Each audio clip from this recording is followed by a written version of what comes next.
Hello guys, আজকে সকালে ভাবলাম চলো আজ চিকেন স্টু করা যাক। তাই দেখো তরকারি সব কেটে রেখেছি, ক্যাপসিকাম, গাজর, মটরশুঁটি। আর এখানে চিকেনটা ধুয়ে রাখা আছে। এবারে পেঁয়াজটা ভেজে নিচ্ছি।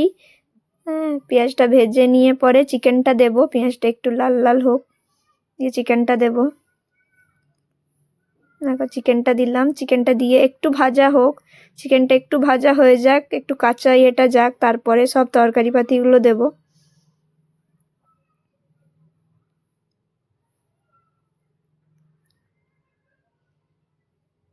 দেখো তরকারিগুলো সব দিয়ে একটু চিকেনটা তরকারিগুলো একটু ভাজা হোক, তারপরে একটু আদা রসুন দেখো ছেঁচে রেখেছি, এটা দেব।